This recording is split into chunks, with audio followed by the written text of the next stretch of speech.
Hello. Today, I want to introduce you to someone that we've been partnering with during this current pandemic. This is Dr. Jay Fathi. He is our consulting physician. He's been working with us through the COVID-19 pandemic and has been giving us a lot of great direction throughout. We have been dealing with this virus now for quite a long time, and I know people are getting frustrated. It's really hard. I empathize with them, but what's some advice you would give our residents? Well, I'll tell you, I know it's very, very hard right now. I haven't hugged my mom, even though I've seen her. I haven't hugged her since this whole thing started.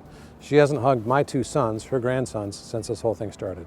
That's not fun. It's difficult. But I think it's important to remember that all of us as human beings every day are making decisions about how much risk we want to take. Do I want to cross against the red lights? Do I not want to wear a seatbelt? I wouldn't recommend either one of those things. But when it comes to making these decisions, people just need to make sure they have as much information as possible to make the best decision for them. So there is no question that type of behavior, like hugging, those type of healthy activities are somewhat risky right now. And that's why we're being very, very careful in our communities with these protocols. But every individual has to make their own decision. At this point, like I said, we're staying away from hugging, particularly seniors, because of the fact that it does increase our risk at this time.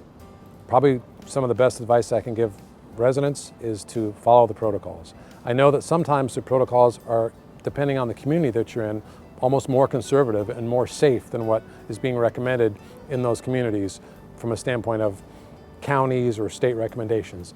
But we'd much rather be safe than sorry in this situation. There is no point in taking risks, and I think the protocols that you have at your communities are very good, and I would urge everyone to follow them strictly. And one last thing about masks. The reason that we're not wearing masks right now is because, number one, we're outside, and number two, we're more than 6 feet apart from each other. So we have that safe zone, and this is the way you can tell. But if we were inside or if we were closer, we'd be wearing masks. So please remember, don't be afraid to wear your mask. It's very important to protect yourself, but more importantly, to protect other people. Thank you so much, Dr. Jay. I really, really appreciate your time and your insight.